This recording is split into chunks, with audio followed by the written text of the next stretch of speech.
Bom dia, boa tarde, boa noite a você que chegou conosco à 10ª aula do curso de Teologia Bíblica.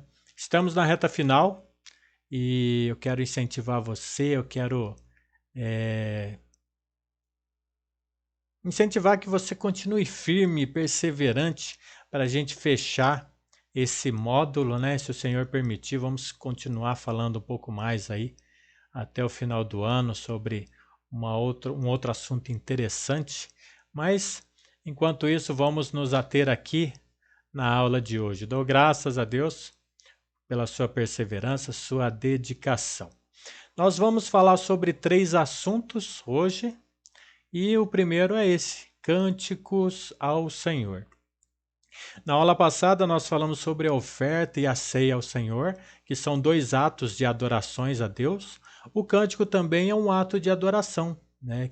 Que, que faz bastante diferença, né? Que é algo que está ali nas Escrituras que o Senhor deixou para nós e que não podemos tirar, né? Nos diferenciar em relação a essa ordenança aí do Senhor. Então, nós vamos falar esse primeiro ponto, depois os outros assuntos também. Mas olha só, em relação aos cânticos, né? Cantar sempre foi, aí tem sido, né? Uma maneira de expressar o nosso louvor e adoração a Deus, o Todo-Poderoso. Louvor significa glorificação, exaltação a Deus. E o louvor é proclamar a verdade sobre quem Deus é e sobre quem nós somos. Dar louvor é reconhecer a Deus como Criador, né, Salvador do mundo, e nos reconhecer como criação de Deus, como criação que, aliás, necessita da salvação de Deus. Louvar é agradecer, sem segundas intenções, né? Sabendo que mesmo não merecendo nada, Deus nos deu tudo. E uma vez que nós vivemos hoje pela graça, né, nós não vivemos pela lei, nós não precisamos, nós não conseguimos, né, a humanidade não conseguiu se salvar cumprindo a lei, né? E aí então vem Deus no seu plano e coloca para nós a graça. Então hoje nós temos a graça e por isso, por termos de graça, né, a salvação, as bênçãos maravilhosas de Deus, nós damos louvor a Deus, né? Nós adoramos, nós glorificamos, exaltamos a Deus, o Todo-Poderoso. Mas aí como que nós fazemos isso então, né? Como que é a adoração, os cânticos a Deus? E há uma divergência, né? Como em todo ponto, praticamente, que a gente coloca aqui, né?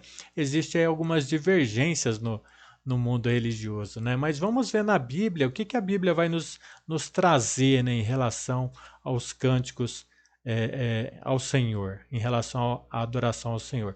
E para isso nós vamos fazer aqui, então, uma primeira pergunta. Por que devemos louvar a Deus? Lá em Salmos, ele vai falar sobre o louvor e adoração a Deus. E aí, só para a gente trazer um ponto resumido aqui, né? Por que razão, então, devemos louvar a Deus? O primeiro é porque Deus é grande. Os versículos de 1 a 6 de Salmo 145 vai se referir a Deus, né? Dizendo que Deus é o Criador e os poderosos feitos do Senhor são contados em cada folha da Bíblia. Nós podemos ver isso, aliás, em toda a Bíblia. Uma outra razão, lá dos versículos 7 a 17, é porque Deus é bom. Mesmo sendo justo, Deus também é misericordioso e fiel e providencia tudo o que precisamos, mesmo quando não merecemos nada. Um outro ponto é que Deus está perto de nós, os versículos 18 a 21. Deus está perto de todo aquele que o invoca em verdade. Deus guardará os que o amam, né? Porém, exterminará os incrédulos. Lá em Atos 17, versículos 24 a 28, nós podemos ver que Deus não habita em templos feitos por mão humana, ok? Então, o que isso significa? Significa que essas igrejas monumentais aí que chamam bastante a atenção são criações do homem. Deus não mandou fazer nada disso, né? São, infelizmente, né, o que a gente se vê aqui, pelo menos no Brasil, são monumentos para fins comerciais. E nós devemos ter esse cuidado, por quê? Porque Deus, ele habita na igreja que faz a sua vontade. Lá em Apocalipse capítulo 3, versículo 8, o Senhor Jesus, quando ele manda João escrever a carta às 7 igrejas da Ásia Menor, ele vai dizer lá para a igreja da Filadélfia, conheço as tuas obras, eis que coloquei diante de ti uma porta aberta, que ninguém pode fechar. Sei que você tem pouca força, mas guardou a minha palavra e não negou o meu nome. Sei que você tem pouca força, provavelmente uma igreja pequena, uma igreja com poucos membros. Porém, né, guardou a minha palavra e não negou o meu nome.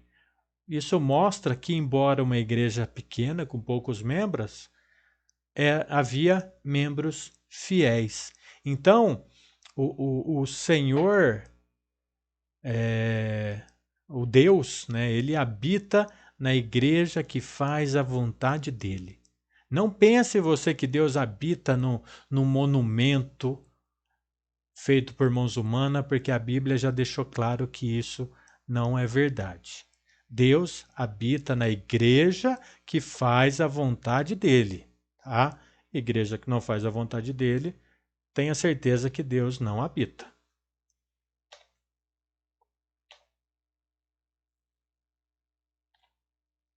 Outras razões, vimos aí 3 razões, né? Outras razões para louvar a Deus. Aqui tem uma lista, 20, né? 20 razões para a gente louvar a Deus. O livro de Salmos ele vai expressar de muitas maneiras o louvor a Deus. E aqui tem uma listinha aí que você pode ver depois com 20 razões. Agora uma outra pergunta, que tipo de louvor Deus deseja? Olha, eu tenho certeza que Deus deseja, exige, né, um louvor digno. O louvor digno, ele não é maquinalmente aprendido. Deus vai especificar isso, como é. E ele exige aí um cuidado, né? Que cuidado é esse? O louvor digno, ele é em espírito e em verdade. Lá em João 4, versículo 24, o Senhor Jesus conversando com a mulher samaritana, e aí ela pergunta para ele onde é que adora, né? Se é no monte, se é lá em Jerusalém, ou se é ali no monte de Jacó. E o Senhor Jesus vai dizer que não é nenhum lugar e nenhum outro, né? Que está chegando o momento, né? E que na verdade já chegou, que Jesus já estava ali, que ele vai dizer que os verdadeiros adoradores adorarão o Pai em espírito e em verdade. E aí, o louvor, né, em espírito, o que que é? É um louvor de coração. Efésios capítulo 5, versículo 18 a 21 e Colossenses 3,16 vai especificar isso. Nós vamos ver com mais, vamos ver o texto, né, examinar um pouco mais o texto daqui a pouquinho. E o louvor em verdade é louvar de acordo com a palavra do Senhor. Então, o que que isso mostra? Mostra que nunca, jamais devemos ultrapassar o que está escrito, né? Ou deixar as tradições humanas tomar conta, tomar o lugar do louvor ao Senhor. Então, o louvor digno, ele é um louvor em verdade e em espírito e em verdade. Ok? Os cristãos são encorajados a cantar a Deus e cantar uns aos outros. Efésios 5,19 vai falar sobre isso, nós vamos ver daqui a pouquinho, né? E Colossenses vai dizer que há três... Colossenses eu vou até pegar aqui para a gente deixar aí mais claro. Colossenses 3,16, ele diz assim: habite ricamente em vocês a palavra de Cristo. Ensinem e aconselhem-se uns aos outros com toda a sabedoria. E cantem salmos, hinos e cânticos espirituais com gratidão a Deus em seu coração. Então, Colossenses vai dizer que há três tipos de músicas espirituais: salmos, hinos e cânticos espirituais, né? Então, salmos são trechos bíblicos cantados. O livro de Salmos, eles são trechos cantados, né? Eles foram criados para cânticos, ok? E há muitos cânticos usando aí os textos de Salmos. Hinos são composições humanas que enaltecem a Deus em seus atributos. E cânticos espirituais são composições humanas que incentivam a igreja a fazer o que deve ser feito.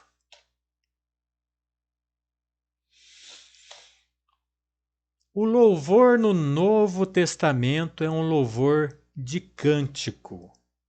Então, olha só, em Mateus estudando, né, meditando, refletindo, né, em Mateus e 1 Coríntios, nós vamos ver que demonstram e mandam que tipo de louvor no Novo Testamento. E aí até uma comparação, já que estudamos sobre a velha aliança, né, e também falamos sobre a nova aliança, comer o pão e beber o fruto da videira ou comer um cordeiro para celebrar a Páscoa? Depois aí uma outra reflexão para você meditar também. Lucas, Atos, 1 Tessalonicenses, Tiago também demonstram e mandam que tipo de louvor no Novo Testamento. Tá? Aqui é para você tirar aí a sua conclusão, né? Que aliás é o item 3, tá bom? Agora o item 4, cantar ou tocar instrumento. Olha só, a questão do uso de instrumento para acompanhar os cânticos cristãos de louvor tem sido uma causa de vários debates por séculos. Até mesmo no segundo século, Clemente de Alexandria, que viveu de 150 a 210 depois de Cristo, já discutia o assunto de música instrumental no culto. Martinho Lutero e João Calvino, que da época da Reforma Protestante, né, e outros reformadores também discutiram sobre o assunto, o uso de instrumentos musicais na adoração ao Senhor. O importante de tudo isso, né, o importante nesse assunto, como em todas as questões bíblicas, é o entendimento da autoridade bíblica. E aí eu digo para você o seguinte: se a Bíblia que está aí na sua mão, na sua casa, se ela tem toda a autoridade na sua vida, então incentivo você a manter a sua mente aberta enquanto nós estudamos esse delicado assunto sobre cântico ao Senhor.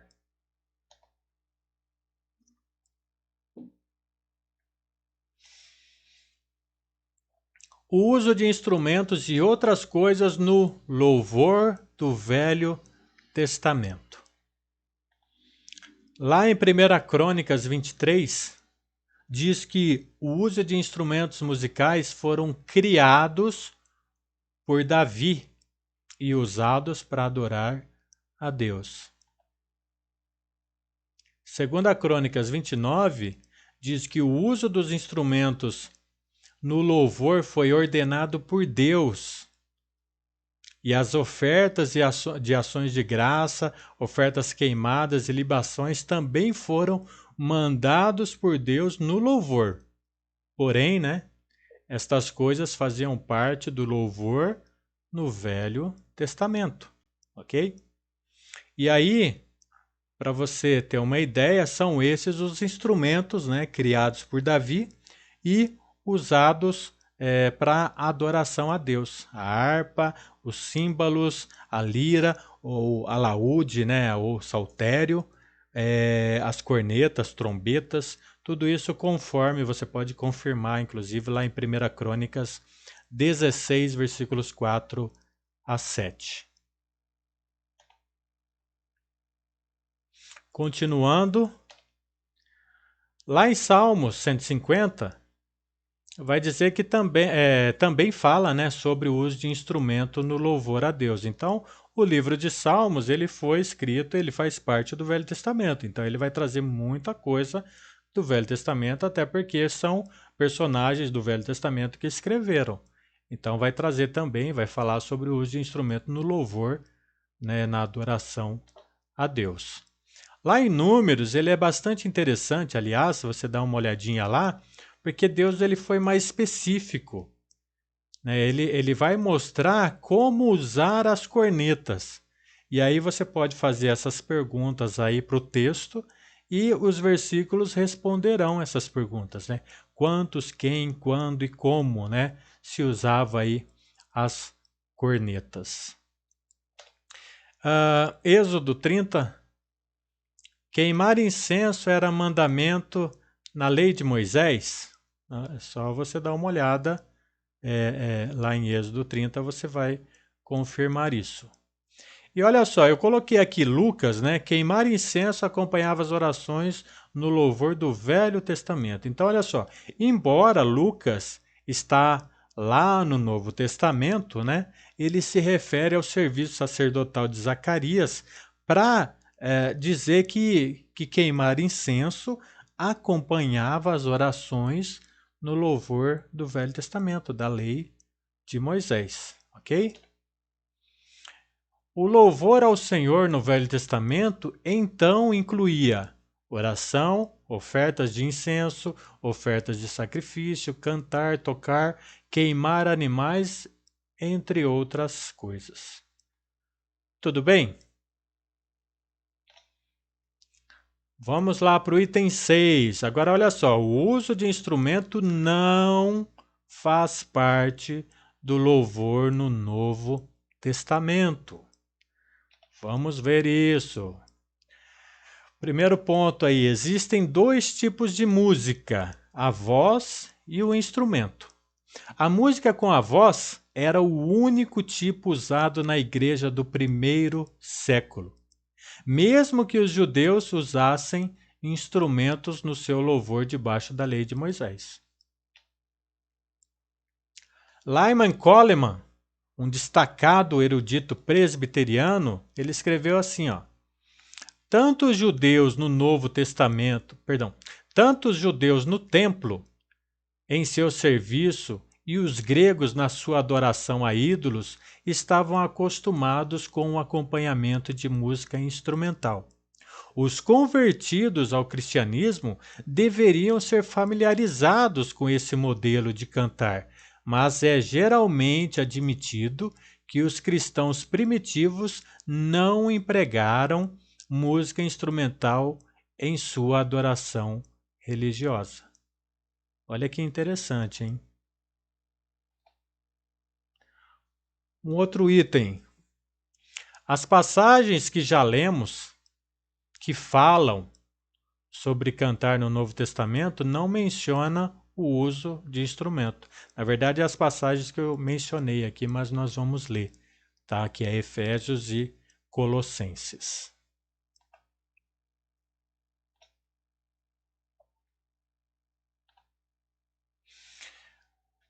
Os judeus, como já vimos, usavam o instrumento na adoração ao Senhor no templo e junto com tipos específicos de adoração.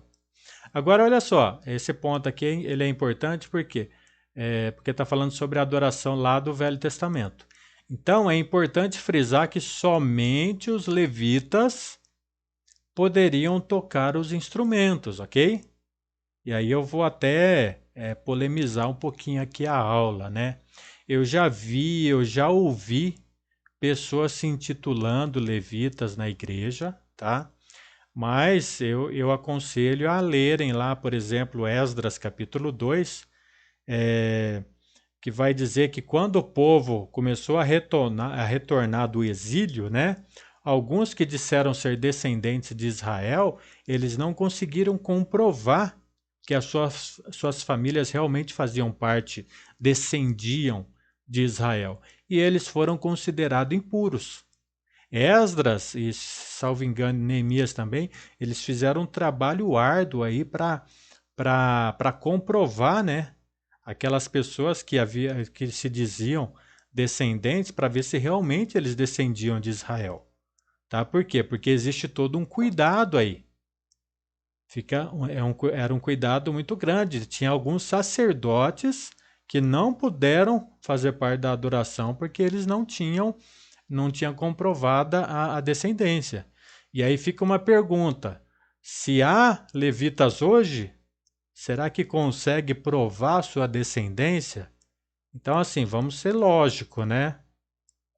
O Velho Testamento tem todo um rigor ali, tem todo um controle de descendência, tá? Para usar, para fazer a adoração ao Senhor. O Novo Testamento já não vem com isso. Então, o Novo Testamento não vai falar de levita, né? Mas vai falar, inclusive, que nós somos sacerdotes, né? Nós vamos ver aí um pouquinho, aliás, acho que na próxima aqui, na próxima passagem que eu vou colocar. Mas coloquei esse ponto aqui para a gente pensar um pouquinho, para a gente ver se a gente não está confrontando a Bíblia, entendeu? As coisas na Bíblia, elas têm que encaixar perfeitamente. Quando elas começam a confrontar, tem alguma coisa errada. E eu tenho certeza absoluta que não é a Bíblia, não é a palavra de Deus. Olha só, item D, né? Nas sinagogas, o instrumento não era usado na adoração. Item C. Quando a igreja no Novo Testamento se inicia lá em Atos 2, com os judeus, estes não iriam usar instrumento em louvor a Deus, pois não estavam mais louvando no templo e não eram mais judeus. Agora eles eram cristãos. E se referindo a cristãos, né, no Novo Testamento, na Igreja de Deus, todos os cristãos também são sacerdotes. 1 Pedro 2,9 vai falar sobre isso. E não somente os levitas, né, como era no Velho Testamento. Então agora nós fazendo parte do povo de Deus, né, da eclesia, né, nós somos também chamados como sacerdotes, como povo exclusivo de Deus, não mais os judeus, ok? Mas nem por isso nós vamos dizer que nós somos, de fato, levitas, somos judeus. Não, nós somos cristãos. Agora nós seguimos a Cristo Jesus. Vamos ler e meditar aqui em Efésios capítulo 5. Eu já havia mencionado antes. Vamos dar uma olhada agora um pouquinho no texto mesmo, né, na passagem. Efésios 15, 18 a 21. Não se embriaguem com vinho, que leva à libertinagem, mas deixem-se encher pelo Espírito, S maiúsculo, ok?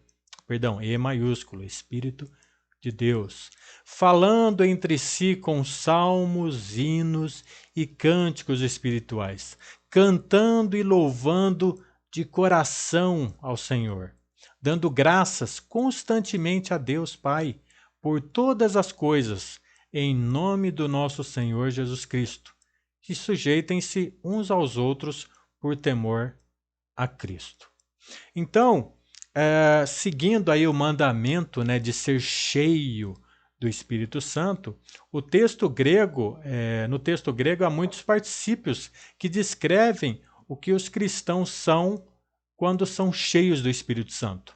O que os cristãos fazem, né, quando são cheios do Espírito Santo. Eles falam, eles cantam, o próprio versículo vai dizer isso, né? Eles cantam, eles fazem melodia de coração, dão graças e submetem uns aos outros.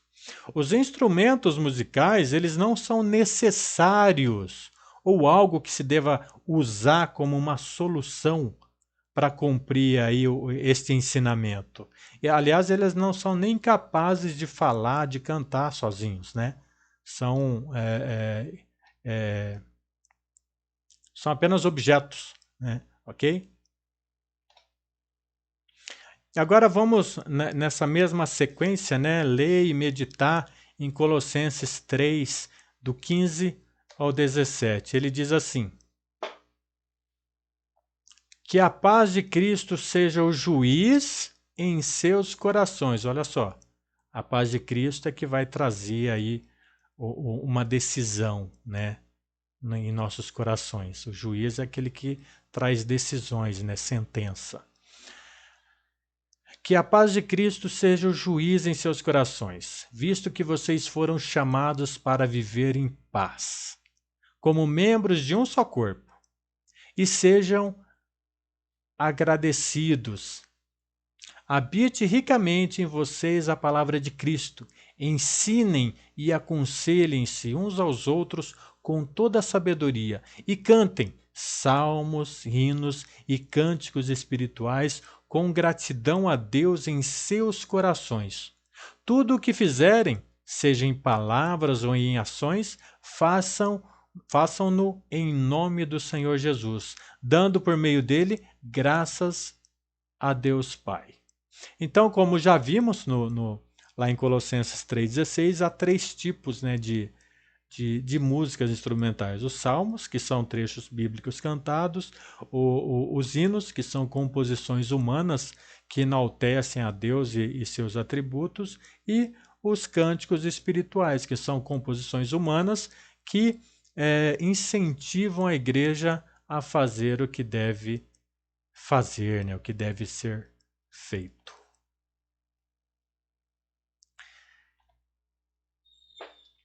E aí, no passado,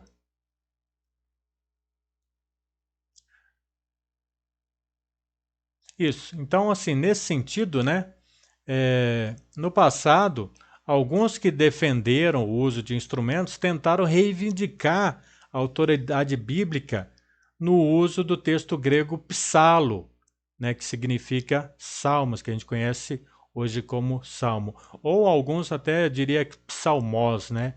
Mas vamos usar aqui o psalo, em Efésios 5,19.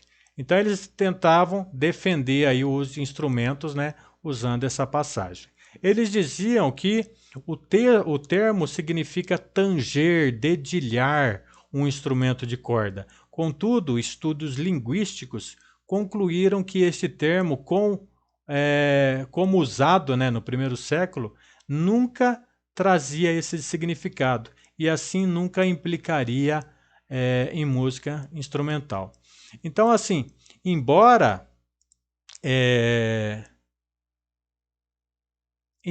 né, alguns ainda defendam, né, esse termo, ele não se refere a instrumento.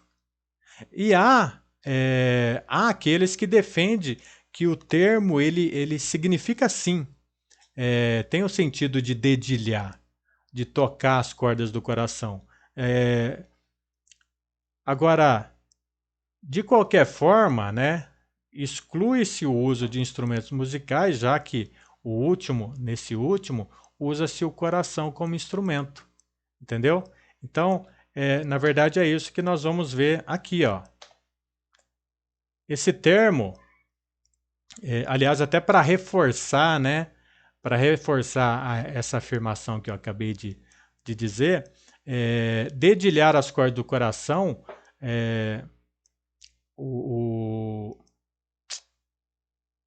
tem um exemplo aqui de Marshall Curtis, que viveu em 1856 a 1931, que ele diz o seguinte: depois dele citar várias definições dadas pelo lexo grego e inglês, para você ter uma ideia do que é lexos, né, são livros que reúnem aí um acervo, né, de palavras de um determinado idioma. Então, após ele analisar 70 léxicos grego, inglês, ele concluiu através dos séculos que o termo psalo ele foi sendo usado em 5 sentidos diferentes. O primeiro, arrancar os cabelos. O segundo, ressoar a corda de um arco. O terceiro, esticar a linha de um carpinteiro. O quarto, tocar as cordas de um instrumento musical, ou seja, fazer música instrumental. E o quinto, tocar as cordas do coração humano, isto é, cantar, celebrar com hinos e louvores. Então, com o tempo, analisando, né, esses 70 livros, né, acervos, ele concluiu que através dos séculos foi usado, aí são 5 sentidos diferentes para o termo, para esse termo de psalo. Porém, olha só, Marshall ele descartou os 3 primeiros usos de psalo por nada ter a ver com adoração, ok? Então não tem a ver com adoração, vamos descartar. A seguir, ele mostrou através dos léxicos que no Novo Testamento a palavra significa cantar os louvores. Ou seja, então, cantar louvor, então não tem a ver com tocar, com fazer música instrumental. Ok? E aí, em seu lexo, ele examinou o uso de psalo pelos pais da igreja, né, líderes da igreja que viveram, né, na época dos apóstolos. Né? E aí, o seu uso à luz dos mandamentos específicos e genéricos e o seu uso no Novo Testamento. E então ele concluiu que a música da igreja do primeiro século sempre foi unicamente vocal. Portanto, tocar as cordas do coração, isto é, cantar, celebrar hinos de louvor a Deus.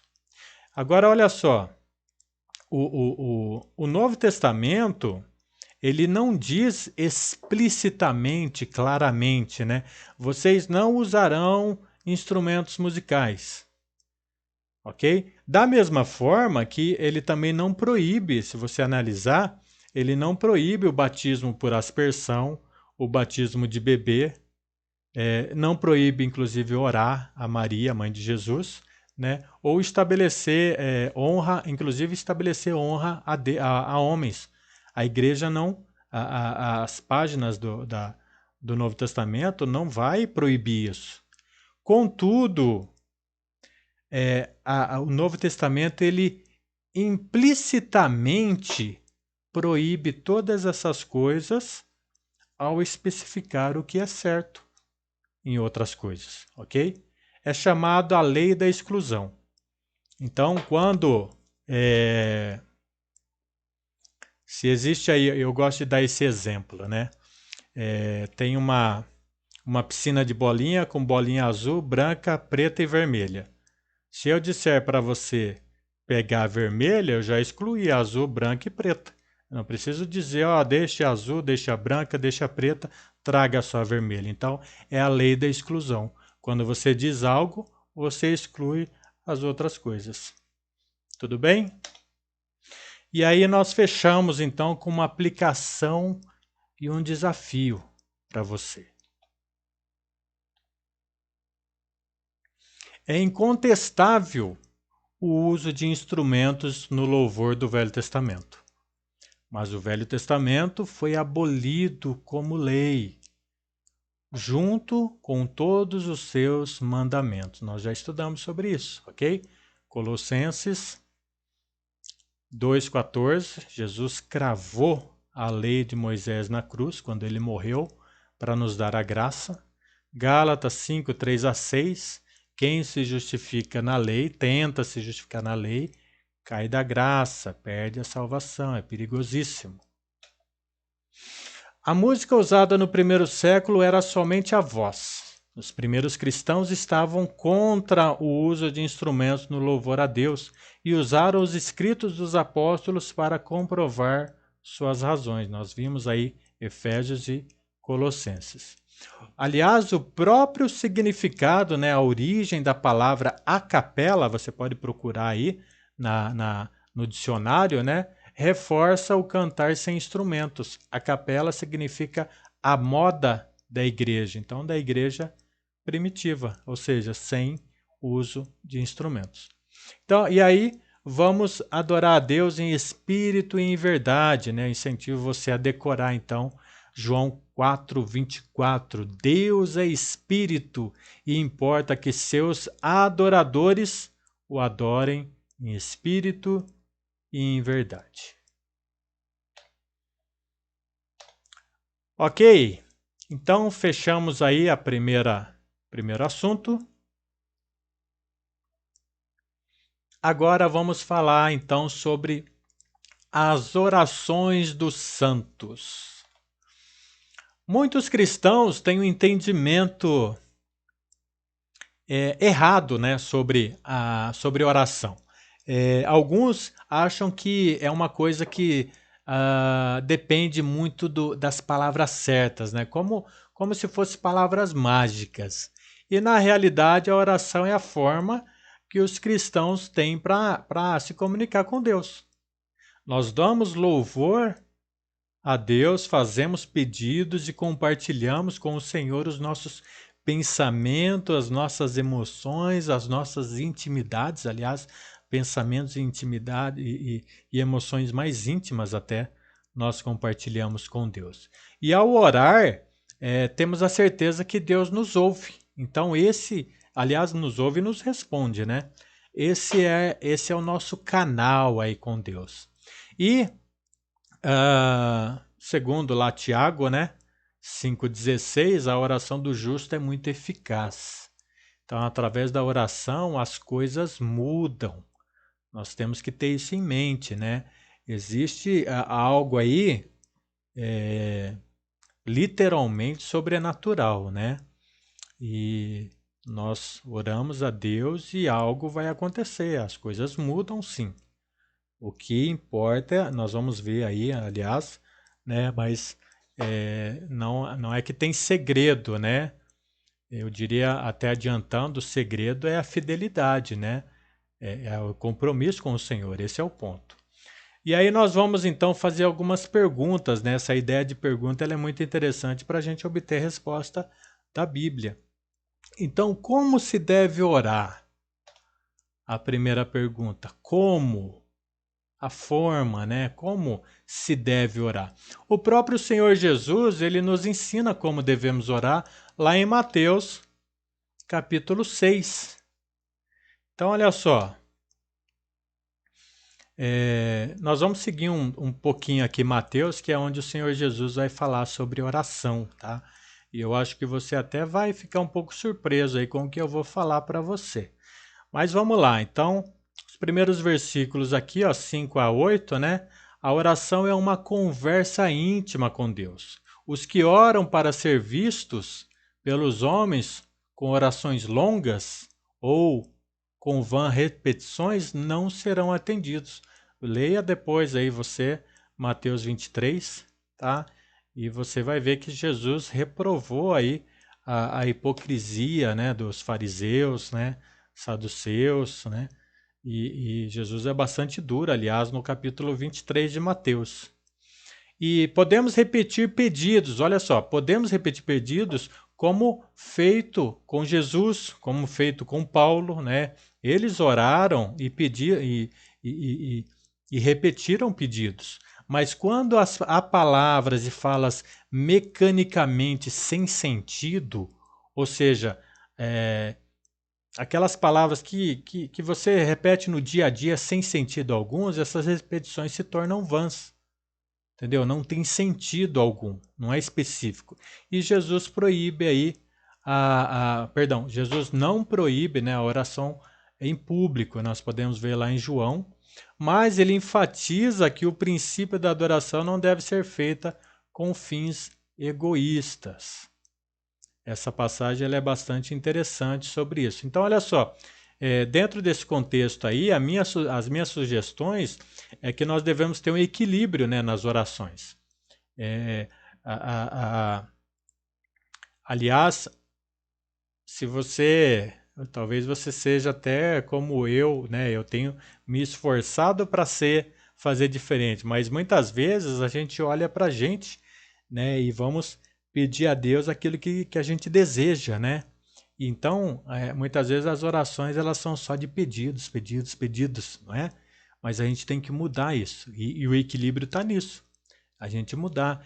São pedidos pessoais, súplicas e agradecimentos. Então, a gente tem que fazer ali um equilíbrio. Nós temos que ser, aliás, sistemático, né? Fazer uma lista para a gente não esquecer dos pedidos. Ser constantes, estar sempre orando ao Senhor.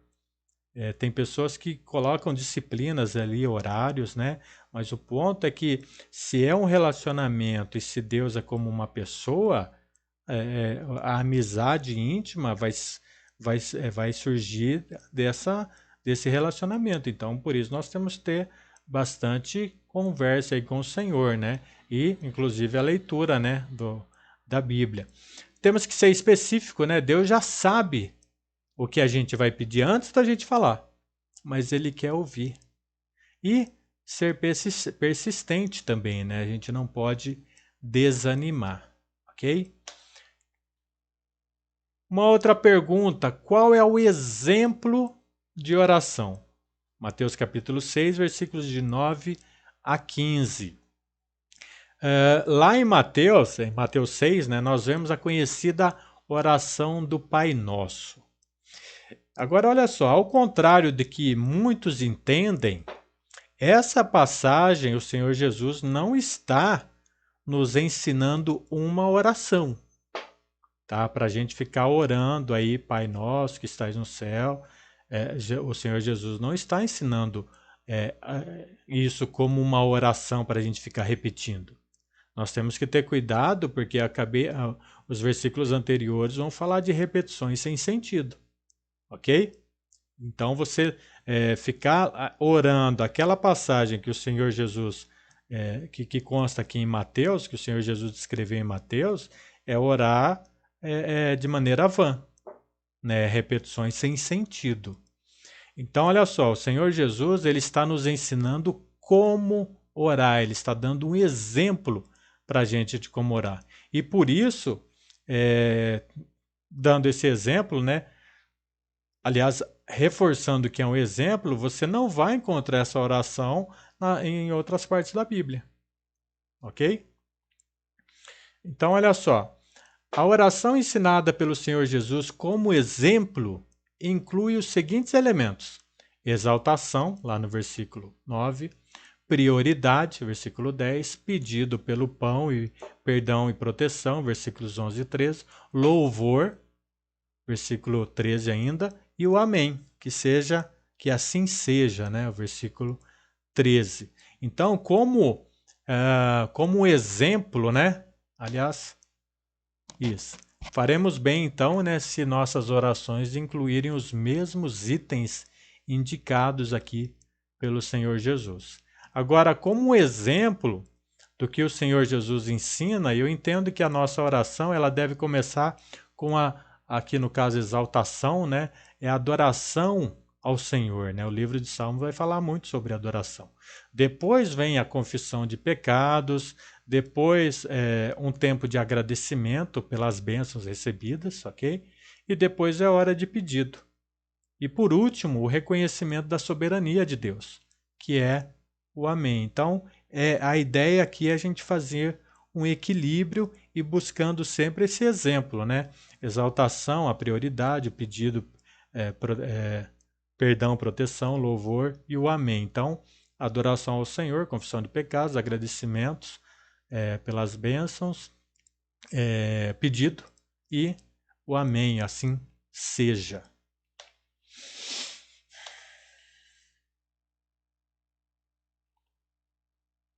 3. Por que devemos orar? Qual a razão?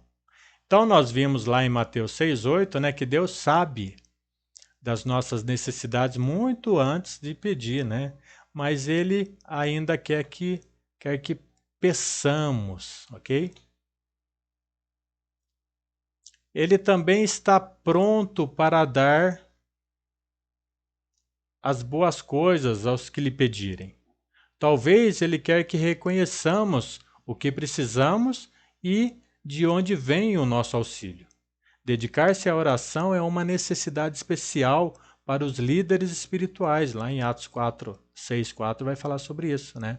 Os apóstolos se dedicando à oração. E todos nós devemos perseverar, né?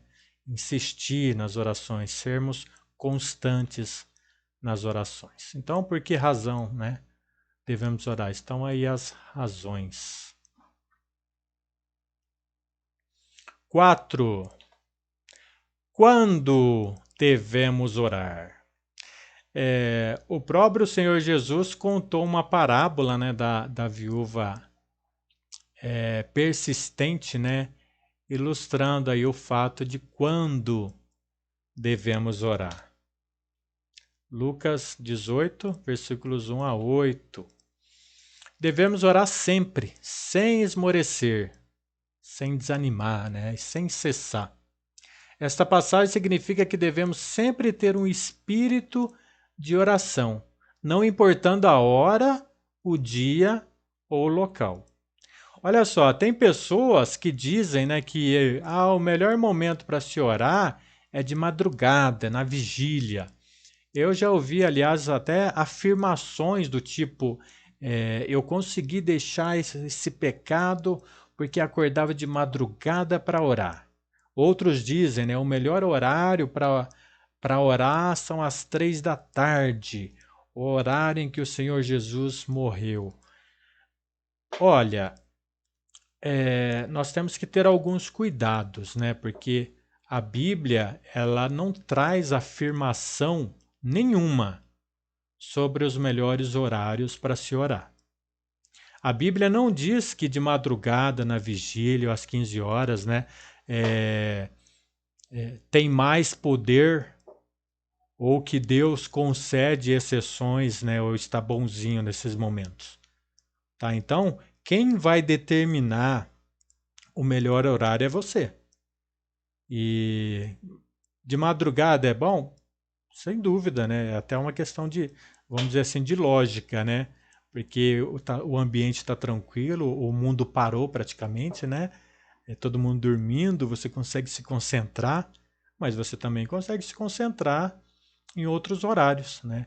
Então, assim, o mais importante é que devemos sempre ter um canal de comunicação aberto com Deus.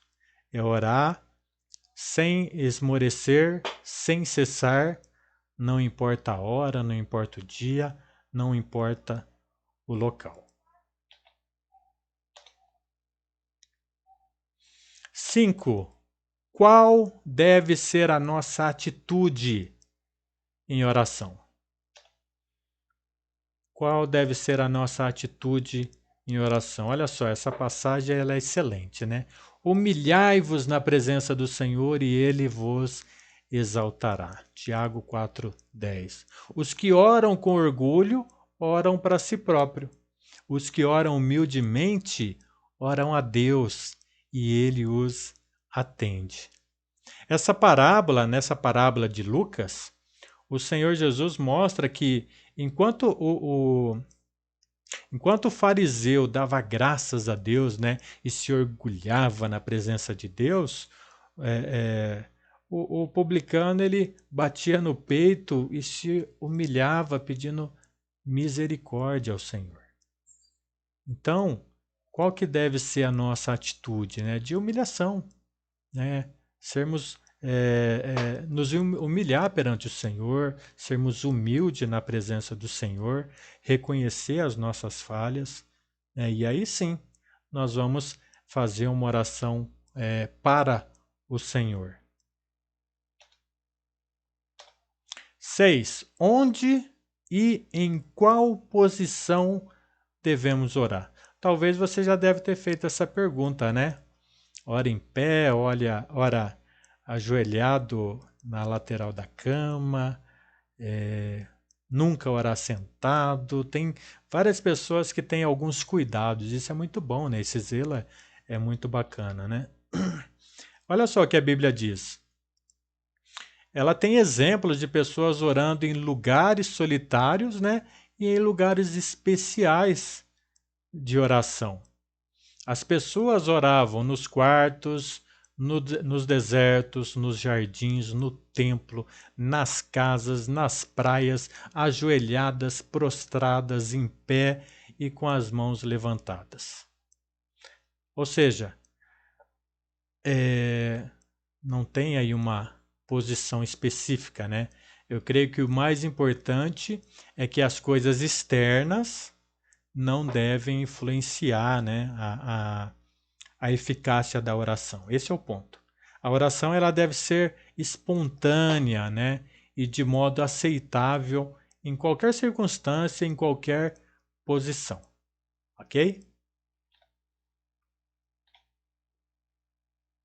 7. O que pode atrapalhar as nossas orações? A Bíblia nos mostra alguns obstáculos, né, para uma oração eficaz.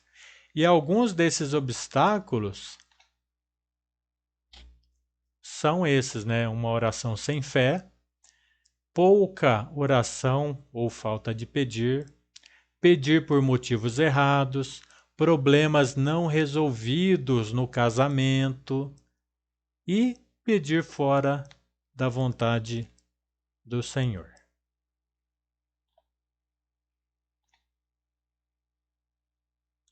8. Por quem e pelo que devemos orar? Por quem e pelo que devemos orar? 1 Timóteo 2, versículos 1 a 3, fala da oração pelas autoridades, né? E nós vemos tantas coisas erradas na política, né? Nesse nosso país, que muitas vezes a gente acaba criticando, falando mal, né? Mas nós temos que mudar a nossa postura, a nossa atitude, né? Nós temos aqui orar pelas autoridades e deixar o Senhor julgar. Um dia o Senhor vai julgar, o Senhor vai cobrar sim deles, né? Mas é com o Senhor, né? Então, o importante é a gente deixar nas mãos do Senhor isso. Mas o ponto é que nós devemos orar por todos, incluindo quem nos persegue e especialmente os irmãos da fé. Olha só, né, que importante. Orar pelos irmãos da fé. Devemos orar por muitas coisas. Aliás, intrepidez, né, coragem, liderança, sabedoria. Nós temos que ser corajosos para proclamar o evangelho. Nós temos que assumir funções, lideranças na igreja, claro, dentro do que a Bíblia diz, né? As mulheres podem assumir suas lideranças aí nos grupos de mulheres, claro. Devemos, aliás, pedir sabedoria ao Senhor. E quanto mais sabedoria nós temos, mais temor nós temos do Senhor. E mais faremos aí a vontade do Senhor.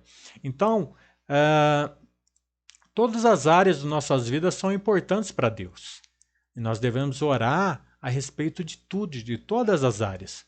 Deus não está tão ocupado ou desinteressado que não tenha tempo ou vontade de ouvir a minha oração e a sua oração.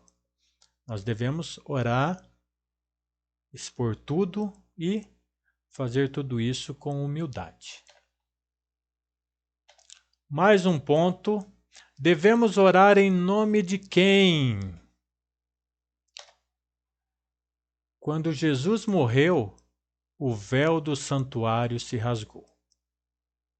Agora podemos entrar na presença de Deus com intrepidez pelo sangue de Jesus. Por meio de Jesus podemos chegar com confiança ao trono de Deus. Então, nossas orações são sempre feitas em nome do Senhor Jesus, porque é por meio dele que temos acesso ao Pai. Olha só, no Velho Testamento não podia ultrapassar aquele véu, né? tinha o lugar santo e o véu que separava do lugar santíssimo. Quando Jesus morre, aquele véu se rasga, né, de alto a baixo. Agora a gente tem acesso direto. Por quê? Porque nós, como eu havia dito, né, 1 Pedro 2,9, nós somos sacerdotes hoje. Então nós podemos entrar no santuário de Deus, conversar com Deus, colocar as nossas petições a Deus, né? Ou seja, nada e ninguém pode nos levar até Deus, a não ser o Senhor Jesus, que é o sumo, né? Aliás, o grande sumo sacerdote. E ele próprio disse, né, lá em Evangelho de João 14,6, né? Eu sou o caminho e a verdade e a vida. Ninguém vem ao Pai a não ser por mim. Então, olha só, olha a dica que o Senhor está deixando aí, né? É só Ele, é só Jesus que salva, é só Ele que concede acesso ao Pai.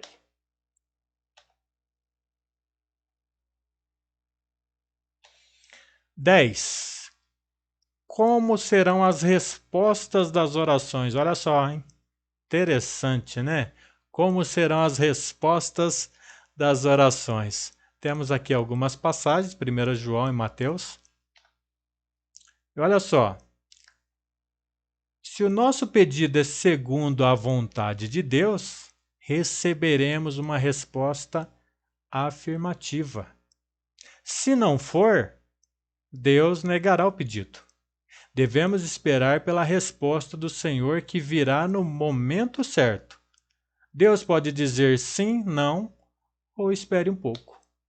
Então, olha só, quer que Deus responda afirmativamente a sua resposta?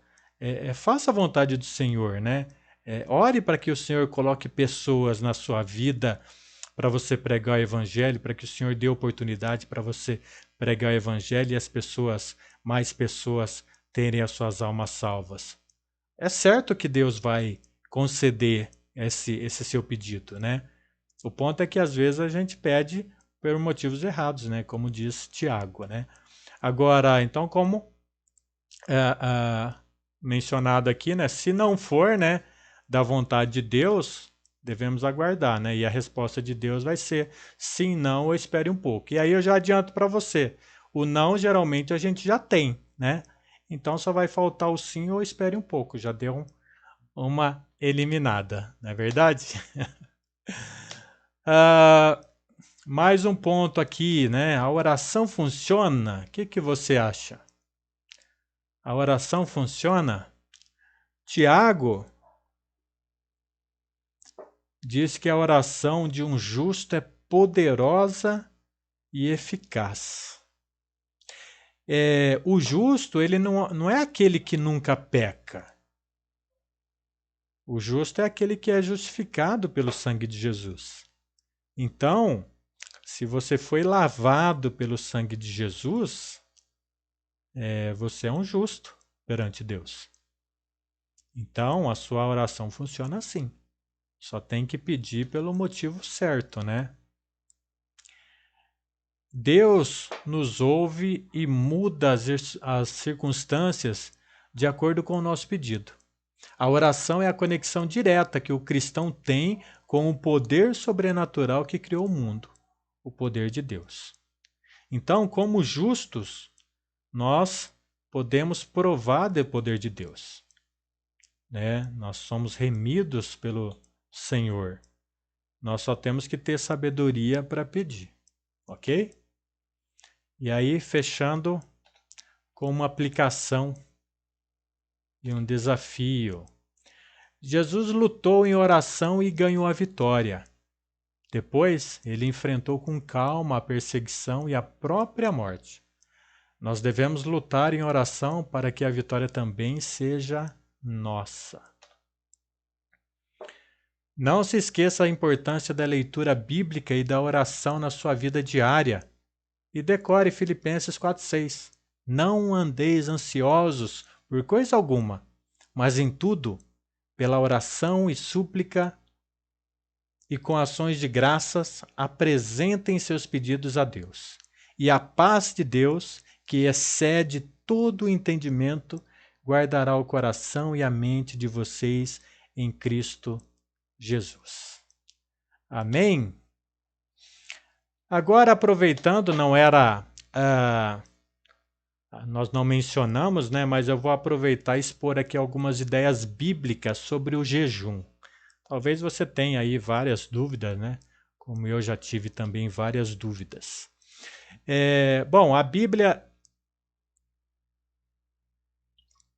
ela registra muitos exemplos de jejum, né? Gentios e judeus jejuavam.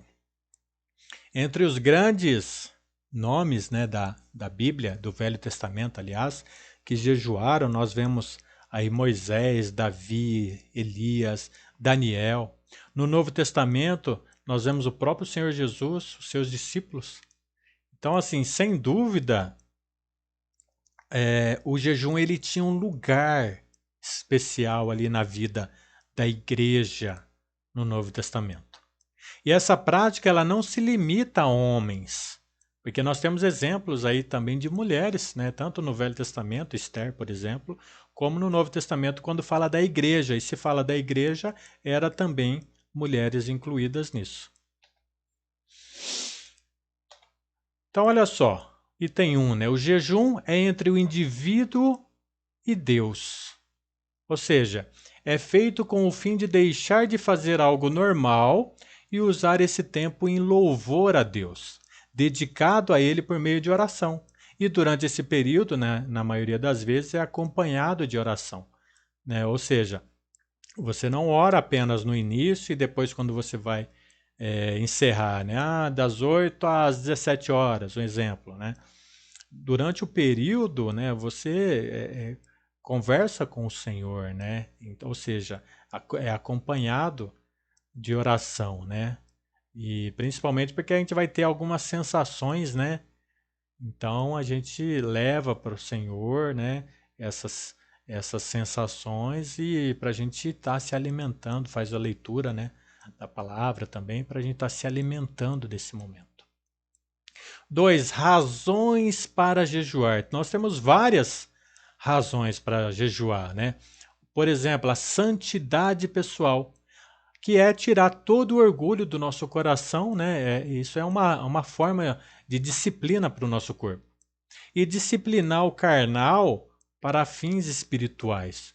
É um momento onde pensamos em nossos pecados e nos arrependemos.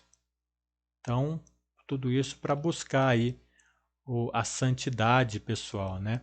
Para ser ouvido por Deus, né? Se achegando a Deus, estando na sua presença. Olha só um outro ponto, né? Mudar a mente de Deus. E antes de decisões importantes, tempos de dificuldades, momento de guerra, de doença, de perigo, tudo isso são causas, vamos dizer assim, especiais que a gente pode estar, são razões aí para a gente estar jejuando, né? E quais os tipos de jejum? Tem o normal, que é o jejum de todo tipo de comida sólida e líquida, né? Mas não de água. O absoluto, que é o jejum de comida e bebida, tem essas passagens aí. O parcial, que é a restrição de dieta e não abstenção completa, né? Então tem aí também o parcial. E quando jejuar? Quando jejuar? Quando desejamos bênçãos excepcionais. Quando contritos, tristes e penitentes. Quando desejamos maior santificação e poder. E também, claro, quando estamos alegres, né, e gratos ao Senhor. E esse aqui provavelmente, geralmente a gente esquece, né? Mas quando a gente sente ali um aperto, né? Que aí a gente acaba se humilhando no jejum. Quem deve jejuar? Toda a igreja, toda a assembleia,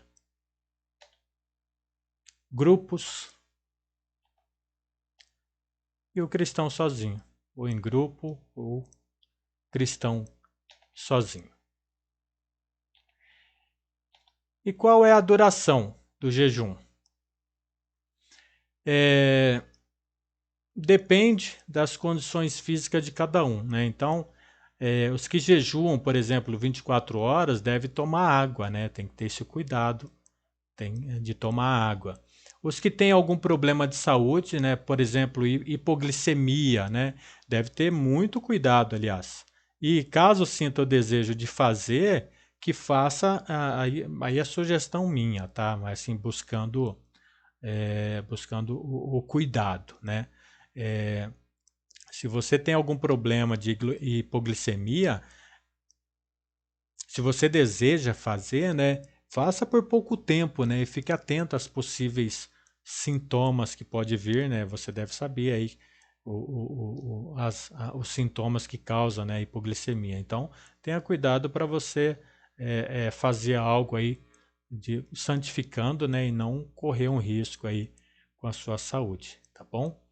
Depende do motivo ter sido satisfeito, né? Qual que é a duração? Ah, estou fazendo já faz 3 semanas, né? Uma vez por semana, duas, seja como for. O motivo foi satisfeito? Então, é a duração do jejum, ok? E aí, a conclusão, né? E a conclusão eu diria o seguinte: há de se manter um equilíbrio também no jejum, principalmente após o jejum, né, para não cometer o pecado aí da glutonaria, né? Então, ou seja, não adianta ficar o dia todo santificando, né, sem se alimentar e quando cessa o jejum comer aí desenfreadamente, né? Então nós temos que ter um cuidado aí, tá bom? Finalizamos. Nos vemos então na penúltima aula, a aula 11, onde nós vamos estudar sobre a organização da igreja bíblica. Vamos buscar aqui na Bíblia qual que é a forma que Deus deixou para essa organização. E eu te espero então lá na próxima semana, tá bom? Que a graça de Deus, que o amor de Jesus, que a comunhão do Espírito Santo esteja sobre cada um de nós, que possamos ter uma excelente semana para a honra e glória do Senhor. Amém?